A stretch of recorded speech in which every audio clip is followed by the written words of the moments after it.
I want to say a few other things to you with respect to the removal of all the Confederate military statutes, the attempt to congressionally change the name of many of the American military installations known as forts, removing the names of those that served as Confederate generals or soldiers in the Great Civil War of America. And this entire movement that is now been gaslighting to remove all symbols of the Confederate nation, its Confederate flag, its Confederate ideologies. I want to say a word to you that this is simply an attempt removing legitimate American history and replacing it with race war patronizing. The history, the statutes, the Stonewall Jacksons, the Robert E. Lees, the Fort Braggs, these are legitimate historical treks of the American journey, and they should not be removed. Now, you don't have to like the history of what has happened, nor the event of the Civil War, nor that the South and its Confederacy had the legitimate constitutional right to succeed from the original 13 colonies, and also to defend itself, as did the American Revolutionary War in its defense against Great Britain to gain its own freedom. The Confederate War was a war fought for states' rights. Slavery may have been the primary cause for the engendering of their raising states' rights and their right to succeed and defend themselves. Slavery may have been that, but slavery is a separate argument. The argument is that it was legitimate, and this is legitimate history. And to simply attempt to remove it now and all of its statues and icons is an attempt to use a race war at present to patronize a group of people who for the past 150 years have not been able to raise themselves up. I'm going to do a further teaching a little bit later on. And I know that you probably got some ill thoughts about me, but that's cool. We'll deal with that. And every time you have an adverse thought about me that I'm not black enough, that I'm not with the black man, and I don't understand slavery, and I don't understand one thing after the other. Let me tell you something. I was raised up Jim Crow. I graduated from a segregated high school, never sat beside a white boy or white girl in all my education days in North Carolina. I drank from the colored water fountains more time than you can ever count. I picked more cotton. If you can't pick 200 pounds of cotton in one day, then don't tell me nothing about slavery and sharecropping and hard labor. I picked at 15 years old, I could pick 200 pounds of cotton and put it on a sheet and weigh it up at weigh up time and get paid $6 for those 200 pounds. Don't you talk to me about being a black man. Don't you talk to me about nothing. Don't you say nothing to me about the South, about segregation, about Confederacy. I was raised up in it. Don't you talk to me about that. You know nothing. And I've lived in Harlem. I'm not like these Teddy Bear Lane Negroes on television, on these news programs, professors at these Harvards or Princetons or these Columbia universities. They living white and talking black. They live on Teddy Bear Lane. They live in the white neighborhoods and try to tell you what's going on in the black neighborhoods. What a damn scream that is. I'm nobody's Teddy Bear Lane house Negro. I live in Harlem, been here for 40 years. I live among the people, so I know what I'm talking about. But let me say this to you. Let me tell you that what you see happening now with the removal of the history of America is wrong. It's American history, whether you like it or not. There are a lot of things in the Bible, in biblical history, that most people don't agree with. But nobody said, let's just take it out of the Bible because it's wrong. There are events in the Bible of David and Uriah and Bathsheba. It's not pretty, but it's history. There are events in the Bible about my father Ham kept the Jews, the Shemites, in slavery for 400 years, beat them, afflicted them, used them, possibly raped them.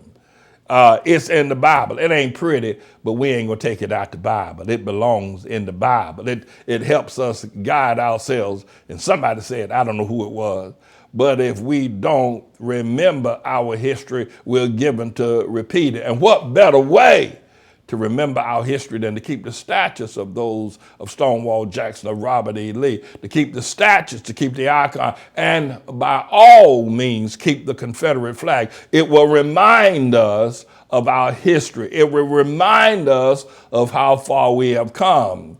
And you know what, when I growing up in the South and having lived now in the Up South in Harlem, New York City, when I see a statue of Robert E. Lee, I don't see somebody looking down on me.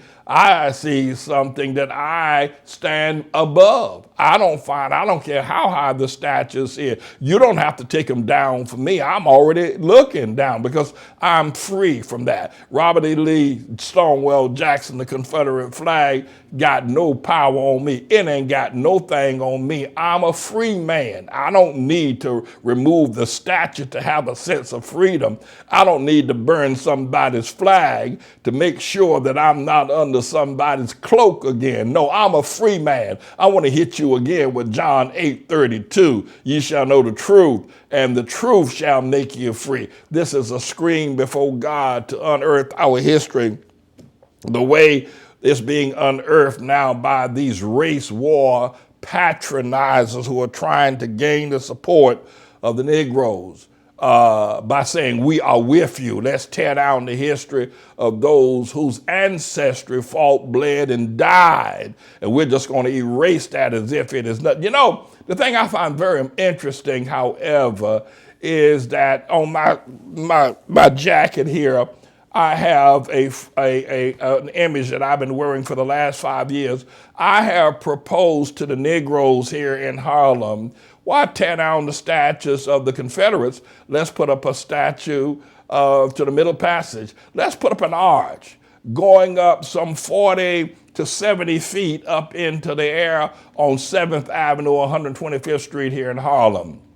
Let's build an arch that is a reminder of the Middle Passage. Let's put this arch 70 feet high and 40 feet wide and have it as a memorial for the blacks or Africans that suffered during the Middle Passage and the Slave Passage. Let's build something for our history. Let's build something. Why tear down somebody else's when we can build our own? And you know I've not gotten one peep nor squeak from these Negroes when it says, why don't you stop trying to tear down other people's history and build your own? Wouldn't that be beautiful to build an arch 70 feet high, 40 feet wide, over the streets of Harlem, New York, in the background of the famous Apollo Theater on Adam Clayton Jr. Boulevard, a tribute to all those that died in the Middle Passage. I've put this out for the past 5 years. I've preached about it, put it on a signboard of our church, tried to reach out to the Negroes in Harlem, and I have not gotten one dime or one vote of support, not one. Hey, Bill de Blasio, yay, Bill, rather than writing Black Lives Matter, why don't we put up an arch ourselves? Rather than tearing down Teddy Roosevelt, why don't we put up our own arches? You know, the other thing I find interesting, and you may agree, is that black folk are really good at tearing down stuff. They can tear down hell itself, but they never built any damn thing. What have they built? They gave away Harlem. They have no cities. They tore down their churches. What have they built? You show me what they have built. And they're running around here trying to tear down what someone else has built. Why don't we build an arch on 125th Street in honor of the Africans that died in the Middle Passage 70 by 40? Why don't we do that? Why? Why? You know why? Negroes aren't interested in that. I'm going to tell you, they ain't going to be interested in that. They don't want to hear nothing about building. But not come tearing down somebody else's white folks stuff. But this would be a great memorial. You can have your Stonewall Jackson, you can have your Robert E. Lee, you can have your Fort Bragg, you can have that. But we got ours too. We got ours too. Well, got Harlem. They turned that over. Now they done made Harlem white and gay. They had Harlem. and then turn it over to be white and gay. It's absolutely incredible that they're talking about these statutes are offensive. You know, they have no sense whatsoever of history. Now, let me say one other thing. And you're going to say, Pastor, you're wrong, and on, and you're going to get mad with me. But I'm a brother. No, I tell you what, before you challenge my brotherhood as a black man, if you want to call me that, I'm a Hamite, son of Pharaoh.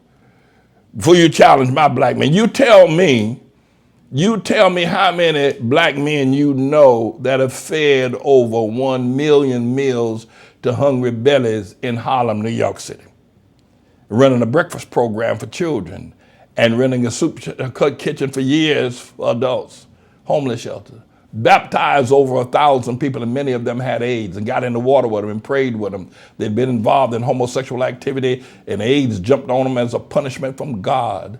And yet I baptized and prayed with them and healed them, got them well, and stood them up. You tell me if Eddie Glaude has ever done anything like that. Tell me if Cornel West, tell me if Van Jones, all these Teddy Bear Lane Negroes are either married to somebody white or living in white neighborhoods or don't even recognize what their skin color is, because they definitely don't have a character of black folk. No, no, I live here. I'm not a Teddy Bear Lane Negro. I'm a brother. But having said that,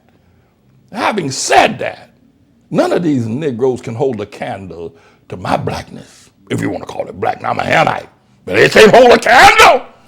They can't hold a candle to the work that I've done, the love that I've demonstrated for my brothers, the people I've helped sit on their feet, got them on their feet, got them out of jail. You tell me how many people Cornel West has done, Eddie Glaude, Van Jones, Liz Gunderson, any of these freaks running around here talking about Black Lives Matter. But so listen, they tear down statues. Black people are good at tearing up stuff. And they never built nothing in Africa. They never built nothing. Somebody sent me a picture about something looked like some sort of rock wall from some Shawshank Redemption over there in Zimbabwe, that they built that. We built this. They never built nothing in Africa. They never built you don't see any statues. You don't see a great monument. You don't see any Taj Mahals. You don't see any Eiffel Towers. You don't see any of that in all of the continent of Africa. You don't see it because they're not builders, but they damn sure know how to tear stuff down.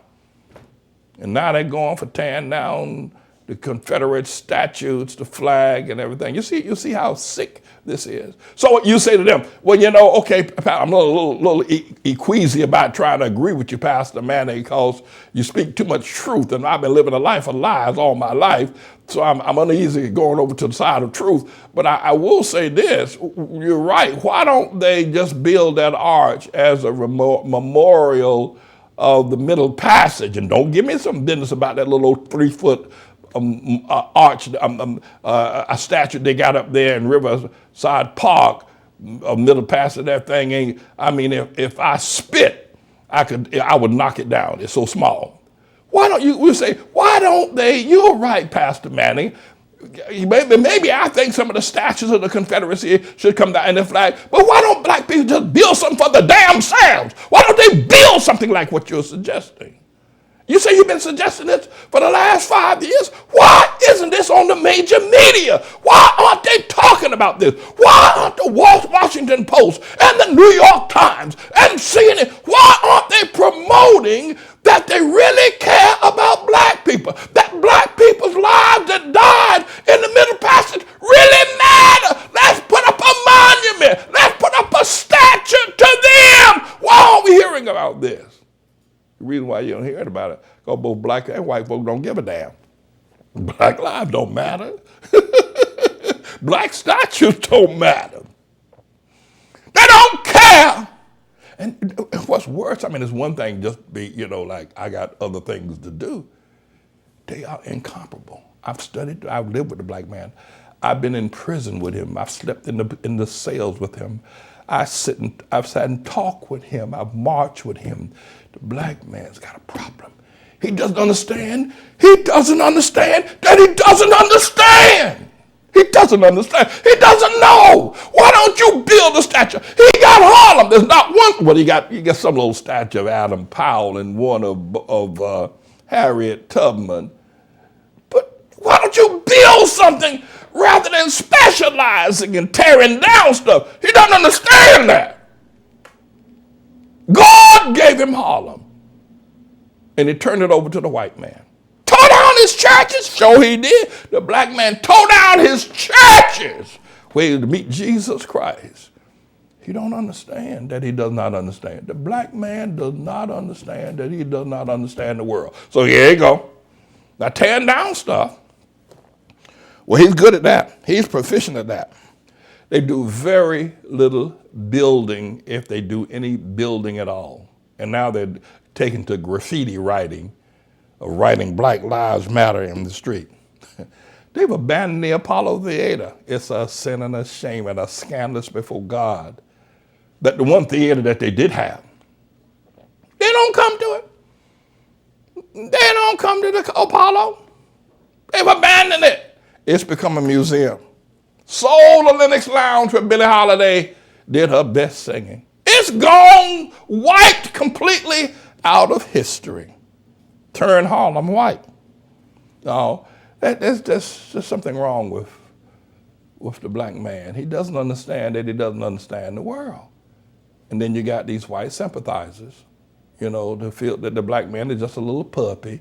He's being abused. We got to go rescue him because he's being abused. Let's take down all the statutes. Now, let me tell you something. I'm in favor of the statutes being put back up, and I think that there ought to be quick legislation to do two things. One is to take to court Muriel Bowser and Bill de Blasio for writing graffiti of Black Lives Matter in the street. And then there ought to be court battles, and people ought to stand up, not because you're against black people, if you're white or Japheth, but you ought to stand up. No, the Confederate South and the Civil War and slavery is a part of our history. As ugly as it may be, it's still historical. And you don't improve the future by destroying the history of the past. It's a damn fool that thinks for 1 second that taking down a statue or pulling down a Confederate flag that you're gonna make anybody's life, especially the life of a black man, better. His life ain't gonna get better till you tell him the truth. Don't you see how long he's marched? He's been marching for 70 years. He's been burning and looting and bitching and moaning for 70 years, and he still ain't free. He ain't gonna get free until you tell him the truth. And that's who I am. I'm Mr. John 8:32. You shall know the truth, homeboy and homegirl, and whatever you Japheth people want to refer to yourselves as. And that truth shall set you free. I'm the Lord's servant. My name is James David Manning. This is a bit of a news blog we do looking at spiritual wickedness in high places for the most part, making some observations about it and giving people a biblical foundation to the way of interpreting rather than have Sean Hannity or Laura Ingraham or Janine Pirro or Anderson Cooper or Rachel Maddow or Don Lemon, Rush Limbaugh interpret what's going on in the world. You come to me and I'll tell you based on what the Word of God says. They'll just give you their worldly, sinful view. But the Manning Report will tell you what God has said, whether to say yea or nay, whether to go or to stay. You'll be led by the word of Almighty God. Come to the Manning Report on a daily basis to interpret the spiritual wickedness in high places, because there's plenty of it that's going on. And so I'm the Lord's servant, James David Righteous Rebel Manning, and I'm here to serve you with news and information.